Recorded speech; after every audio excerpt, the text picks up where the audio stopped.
Deus, cada pessoa, Deus, cada um que contribuiu para a tua casa, Senhor Deus. E, ó Senhor, que aqueles que não puderam contribuir hoje, Pai, que o Senhor esteja abençoando, ó, Pai, de tal forma que eles possam sentir alegria, Senhor Deus, uma outra oportunidade, estar contribuindo para o teu reino, Senhor. Faz assim, Senhor. Nós te louvamos, ó Deus, porque o Senhor nos trouxeste aqui nesta noite, Senhor. Ó Deus. E sabemos, ó Deus, que a tua palavra, Senhor Deus, ela fará diferença em nossas vidas, ó Deus. Ó Deus. Te agradecemos, ó Deus, porque o Senhor tem nos abençoado, Senhor Deus, tem nos sustentado. Verdade. Tem fortalecido o teu povo, ó Senhor. Obrigado. Dá-nos, Senhor, alegria, Pai, de estarmos cada vez mais em tua casa, Senhor. Amém. Para te louvar, para te adorar e engrandecer o teu santo nome, Por favor, Senhor. Nós te agradecemos por tudo, Pai. Fala conosco nesta Ó hora. Deus. É o que nós te suplicamos no nome excelso de Jesus. Amém. Amém. Amém. Podem sentar, queridos irmãos. Nós estamos concluindo hoje aquilo que já há alguns domingos estamos fazendo, que é a exposição da carta de Tiago. Chegamos ao final hoje da última passagem no capítulo 5, que vai do verso 12 ao verso 20, que tem 3 sessões distintas, em 3 parágrafos que estão aí no texto de Tiago 5, de 12 a 20. Não vou fazer nenhuma digressão, relembrando tudo que a gente já viu, porque vocês já devem ter aí anotado. Estamos concluindo hoje, e essa passagem, que é do texto final do livro de Tiago, ela não é uma passagem diferente das outras. Vem num tom de exortação, num tom de instrução e num tom de encorajamento para aqueles que haviam recebido esta carta. E 3 assuntos, basicamente, com outros que estão embutidos por detrás desses, estão colocados aqui. A questão do juramento, do voto, a questão do sofrimento por causa da enfermidade e a necessidade de orarmos por cura, por saúde, através da autoridade daqueles a quem Deus investiu. E o terceiro e último assunto, a questão que trabalha a ideia do salvar aquele que se afastou, aquele que foi para longe, buscar o desviado, não aquele que não conhece ao Senhor, mas aquele que abandonou, e os que são de Deus certamente voltarão. São 3 assuntos bem ligados um ao outro, que Tiago vai tratar aqui em sua carta. Eu já estou apresentando o pano de fundo, para que a gente agora entenda o texto sagrado de uma maneira mais clara. Então, nós vamos ler aí, e você mesmo assentado, como se encontra, mas com reverência à palavra do Senhor, ouvirá a leitura e a exposição. E espero que, sobretudo, a voz de Deus nesta noite. Diz assim a palavra do Senhor: acima de tudo, porém, meus irmãos, não jureis nem pelo céu, nem pela terra, nem por qualquer outro voto. Antes, seja o vosso sim, sim, e o vosso não, não, para não cairdes em juízo. Está alguém entre vós sofrendo? Faça oração.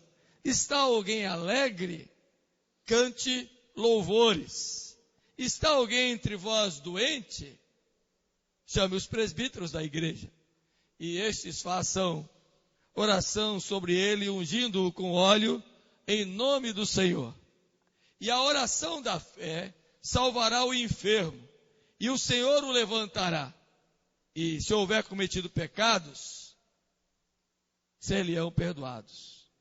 Confessai, pois, os vossos pecados uns aos outros, e orai uns pelos outros para serdes curados. Muito pode, por sua eficácia, a súplica do justo. Elias era homem semelhante a nós, sujeito aos mesmos sentimentos, e orou com instância para que não chovesse sobre a terra, e por 3 anos e 6 meses não choveu. E orou de novo, e o céu deu chuva, e a terra fez germinar seus frutos.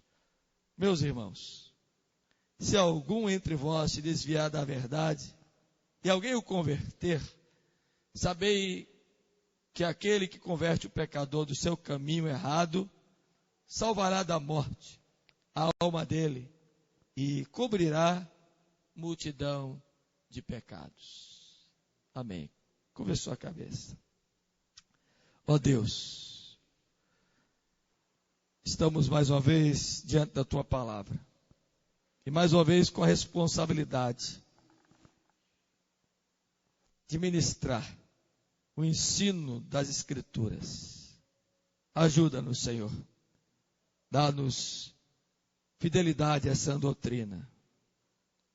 E não permita, ó Deus, que falemos além daquilo que o texto nos ensina. Dá-nos a compreensão, o entendimento, o discernimento preciso sobre aquilo que queres nos falar nesta noite. Abençoa o teu povo e abençoa-nos, nós outros também, que estamos com esse mistério, com essa responsabilidade agora. É a nossa oração em nome de Jesus. Amém. Amém. Graças a Deus. Queridos, é interessante que o texto que nós lemos agora, finalizando a carta de Tiago, começa com a expressão que está aí no versículo número 12. Acima de tudo, acima de que Tiago está querendo que a gente entenda? Acima dos propósitos de cometermos algum equívoco em relação aos nossos deveres e àquilo que nós prometemos, aos nossos juramentos, aos nossos votos. Mas mais do que isso, Tiago está querendo dizer acima daquilo que vocês estão passando. Vocês estão lembrados, nós fizemos a leitura na semana passada e refletimos do versículo 7 ao versículo 11, quando Tiago chama os crentes a permanecerem pacientes, ou seja, perseverarem diante do sofrimento, diante das coisas que estavam vivendo, da opressão dos ricos daquela época, que estavam não apenas lhes oprimindo com salários injustos, mas também lhes estava tirando o direito de terem o seu ganho de maneira justa, e mais do que isso, estava oprimindo, perseguindo, levando as pessoas a tribunais e cometendo muitas injustiças com os que eram seus empregados, seus servos. E a figura aí diz respeito àqueles que trabalhavam no campo destes homens que possuíam grandes haveres.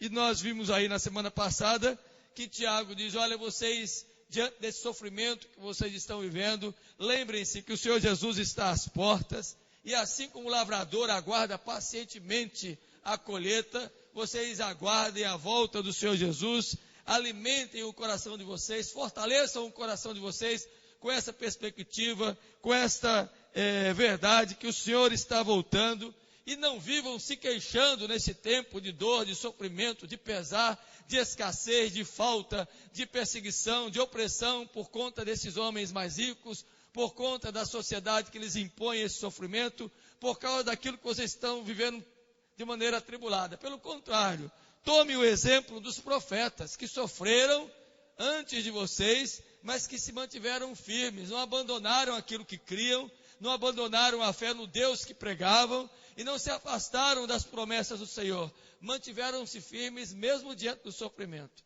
E olha o exemplo de Jó também, que embora tenha perdido sua família, seus bens, sua saúde, seus amigos, não levou em conta, embora tenha diante de Deus questionado, tenha diante de Deus colocado suas perplexidades, tenha levantado ao Senhor seus reclamos, mas entendeu os propósitos de Deus. Tenha paciência dele.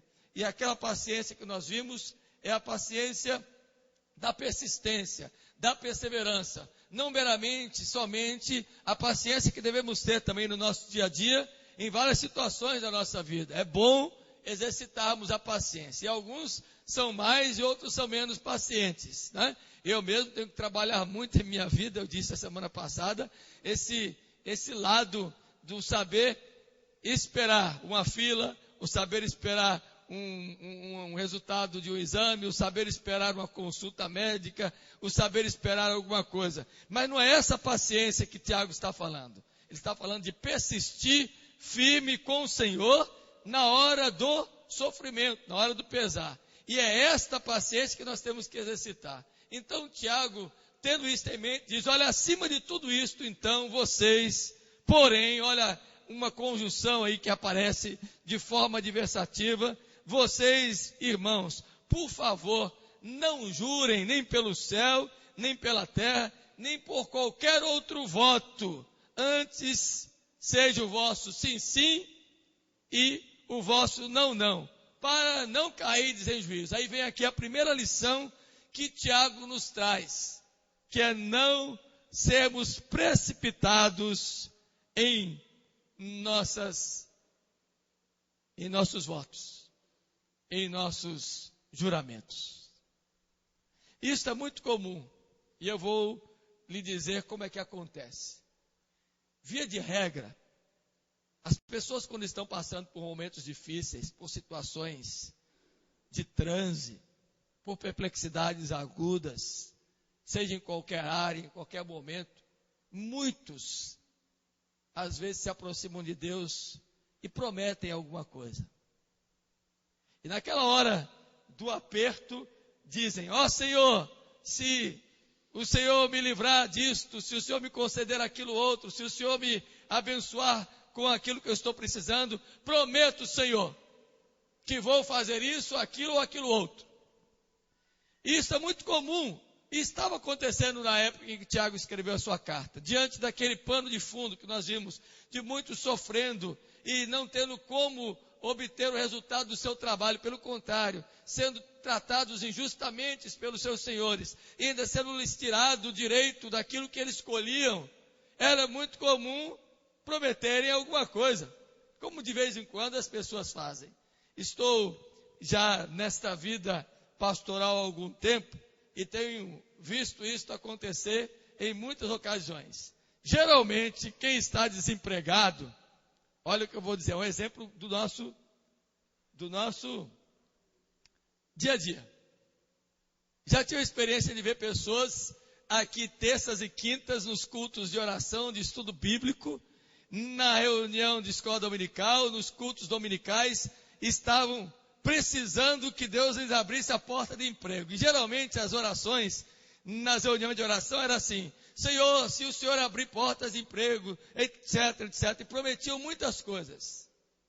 E é interessante que muitos não se encontram mais nas reuniões que vinham continuamente.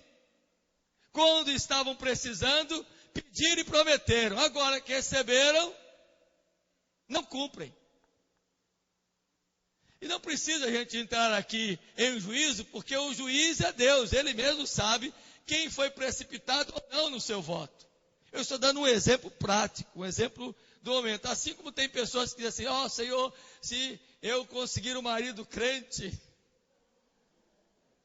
uma mulher crente, uma serva tua, prometo, Senhor, que estarei dedicando tudo que eu tenho, tudo que eu sou, e não vou faltar minhas responsabilidades, estarei sempre com o Senhor. Aí na hora do aperreio promete, de repente aparece um varão, uma varoa, aí começa a se relacionar, noivam, casam, daqui um pouco, cadê, onde é que estão?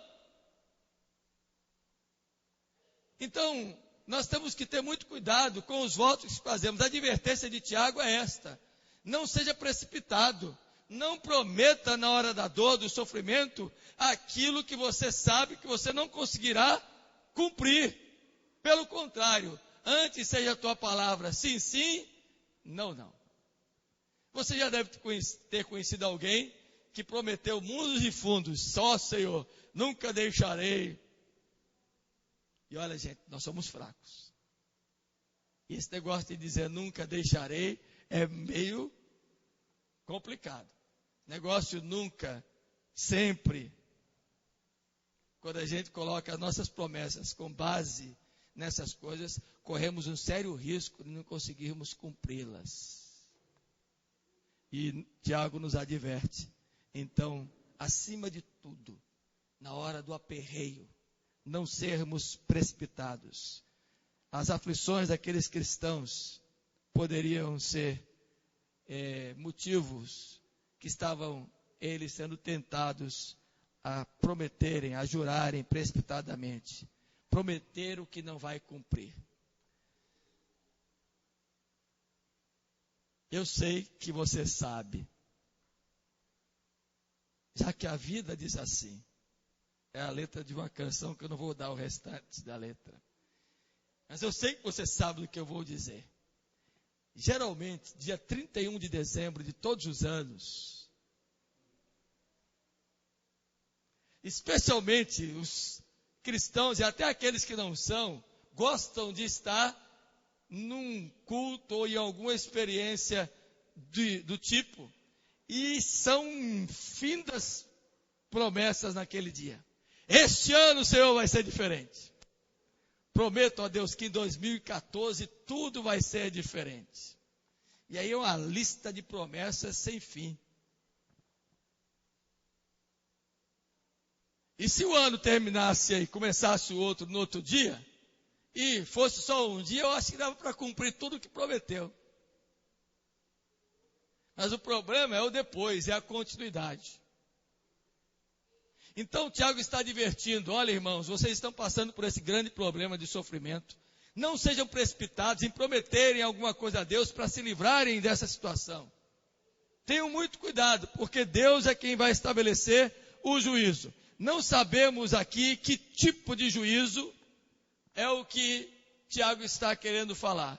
O capítulo 2 de Tiago, se você abrir a sua Bíblia, versículo 12, Tiago traz isso em mente já sobre o juízo de Deus, dizendo, olha, não falem de tal maneira, e de tal maneira procedam, para que vocês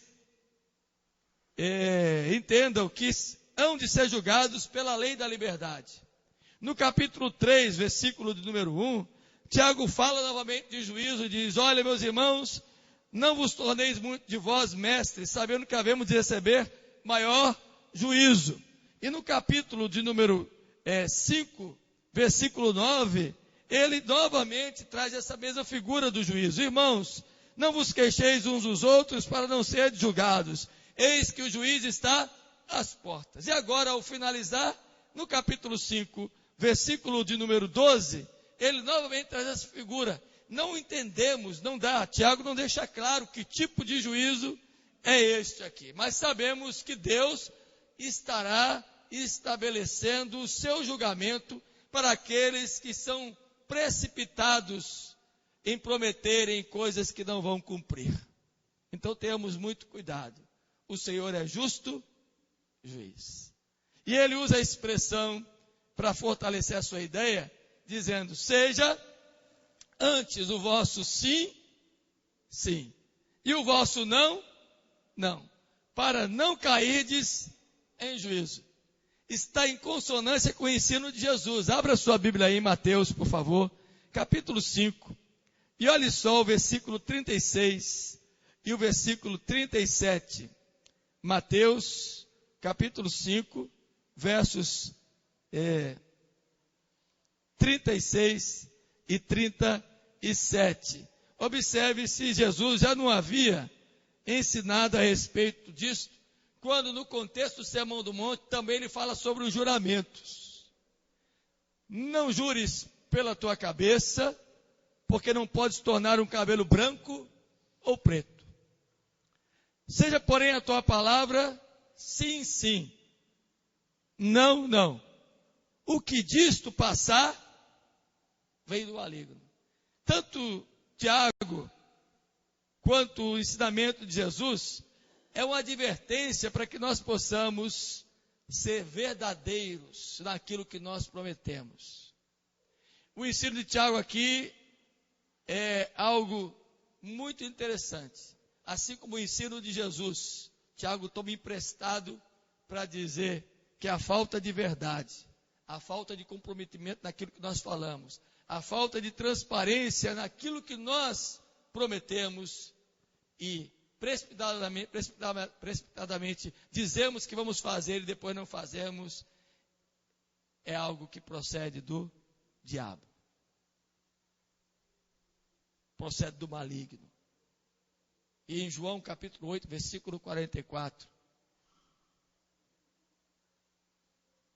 Jesus falando aos religiosos, escribas e fariseus, naquela oportunidade, diz que o diabo é pai da mentira. E ele fala mentira porque ele é enganador, e desde o princípio, assim ele age.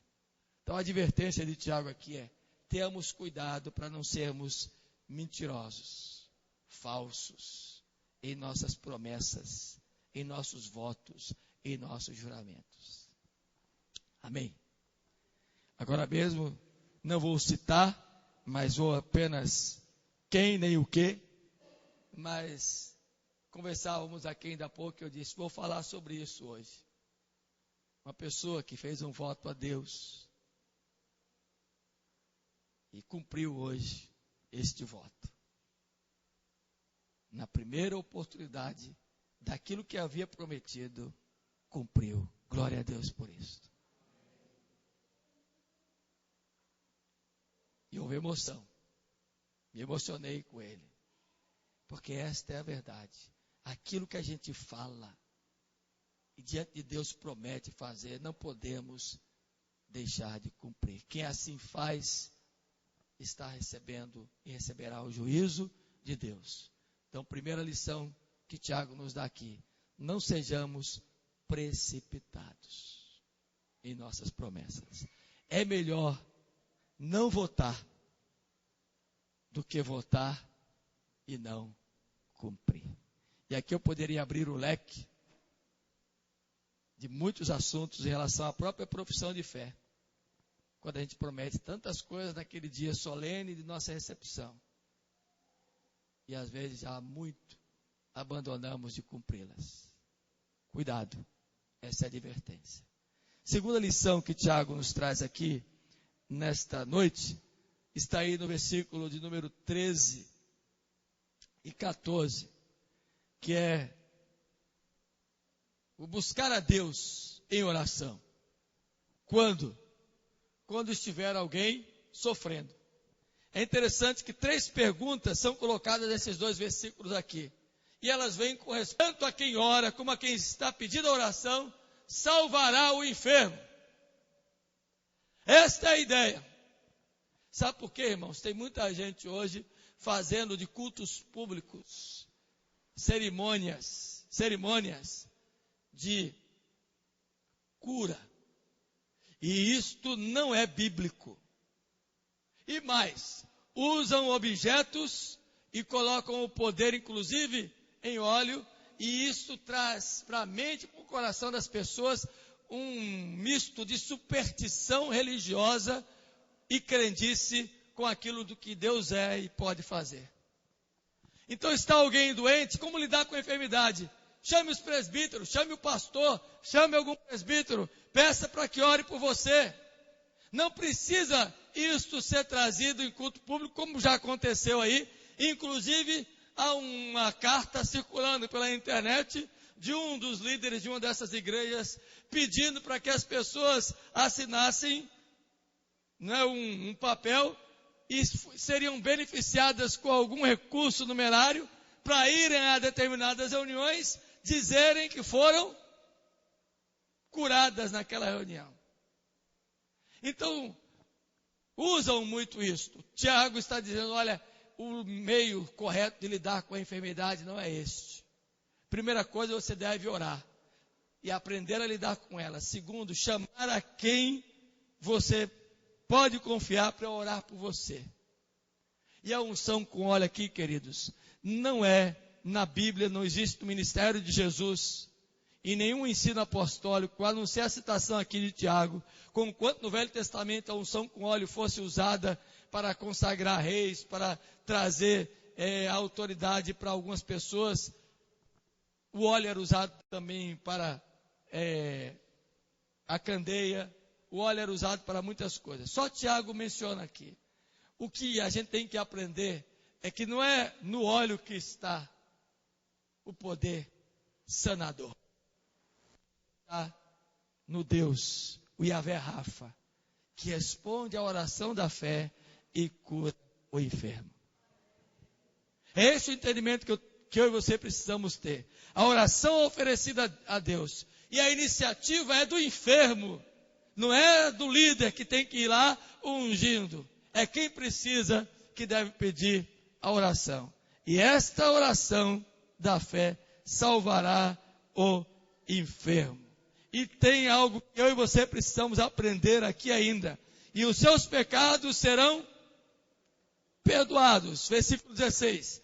Confessai, pois, os vossos pecados uns aos outros e orai uns pelos outros para serem curados. É a sequência do raciocínio de como lidar com a enfermidade, da oração da fé que salva o enfermo, associado à necessidade de honestidade mútua. Quando o texto fala confessar os pecados, meus irmãos, significa verdadeiramente que nós uns aos outros devemos ser honestos em nossas relações. Não posso chamar o presbítero Rubem para orar por mim, se com ele eu tenho uma demanda e não confessei a ele o meu pecado e ele a mim. Deu para entender o raciocínio de Tiago? Como é que vai existir nível de espiritualidade, de comunhão, de harmonia, se não há ajuste de relação? Então, confessar os pecados aqui é ser honesto, é dizer um ao outro. Chama o presbítero, mas confessa seus erros, seus pecados, e se ele tiver cometido alguma coisa, confesse também, mas não deixe as pendências. Será que não é por isso que, por vezes, nossas orações não têm sido tão resultantes em nossas petições? Será que não é porque não somos tão honestos em nossas relações? Sinceridade é tudo, irmãos. Transparência, verdade, tanto de quem ora, do que de quem recebe a oração. Aí vem um ponto que é fundamental aqui do versículo 16. Muito pode, por sua eficácia, a súplica do justo. Não está dizendo aqui que nós temos poder em nossa oração. Está sendo uma palavra aqui de incentivo, de encorajamento. Você que foi justificado, que é justo diante de Deus, que foi perdoado por Deus, a sua oração tem resultado. É isso que o Tiago está ensinando. É isso que o Tiago está nos mostrando. É isso que o Tiago está querendo que eu e você vivamos na comunidade dos santos. Oração, relacionamentos justos, honestos, francos. Tem tudo a ver com o que ele começa no versículo 12. De não ser precipitado nos votos, não ser honesto no que fala e no que promete. Está relacionado como nós nos comportamos na relação horizontal uns com os outros quando estamos em oração. E por fim, irmãos, concluindo, versículos 19 e 20, Tiago diz: meus irmãos, se algum entre vós se desviar da verdade. Amém. A Bíblia diz também que da mesma forma, semelhantemente, após haver tomado pão e partido com seus discípulos, ele também tomou o cálice e disse: este é o cálice da nova aliança no meu sangue, que foi derramado em favor de muitos. Fazei isso em memória de mim todas as vezes que dele beberdes. Gosto sempre de lembrar que o sangue na Bíblia representa a vida. E a Bíblia traz benefícios preciosos a respeito do sangue de Cristo. Sempre gosto de repetir isso. O apóstolo Paulo diz que o sangue de Jesus nos traz paz. O apóstolo Pedro diz que o sangue de Jesus nos aproxima de Deus, puro e santo. E o apóstolo João diz que o sangue de Jesus nos purifica de todo pecado. Quando você tomar do cálice, entenda que Jesus verteu o seu sangue, porque a vida que Ele deu, com a sua morte, entregando e vertendo o seu sangue, foi para que eu e você tivéssemos vida, paz, pudéssemos ser aproximados de Deus, ter os nossos pecados perdoados. E com alegria, então tome agora desses elementos.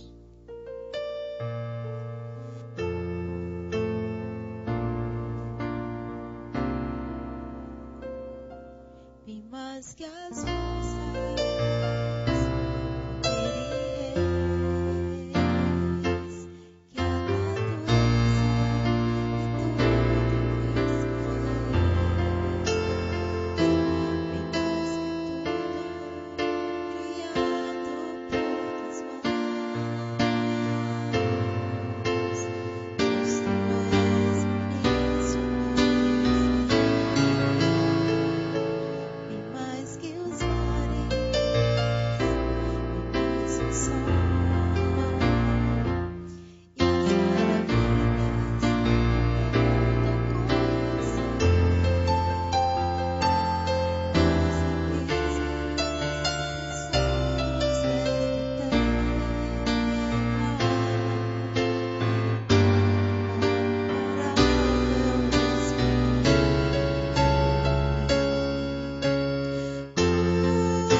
foi o amor de Deus que fez Jesus ir à cruz e a sua morte.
Ficar de pé e lembra que está lá em 1 Coríntios 11, 26. Porque todas as vezes que comerdes este pão e beberdes o cálice, anunciais a morte do Senhor. A igreja fala, amém. Até que Ele venha, a igreja diz, Maranata. E isto deve ser um exercício contínuo em nossa vida. A Bíblia nos diz no relato dos evangelhos que após a ceia, Jesus e os seus discípulos cantaram um hino e foram para o Monte das Oliveiras. Nós vamos fazer isso, está abrindo o nosso cenário do hino, a chamada final, número 297. E alegremente, nós vamos cantar este hino, encerrando o nosso culto, nesta noite, que certamente Deus nos falou o coração, nos alimentou por sua palavra, nos fortaleceu por meio do sacramento administrado, e vamos aguardar ansiosamente a volta dele. E até lá, nós vamos viver, passando ou não por provas, orando no sofrimento, cantando louvores no livramento, mas nós vamos aguardar o Senhor. Quando lá do céu Jesus, o seu Jesus voltar, e o clarim de Deus a todos proclamar, que chegou o grande dia, o dia da vitória, onde não haverá mais dor, nem pranto, nem sofrimento.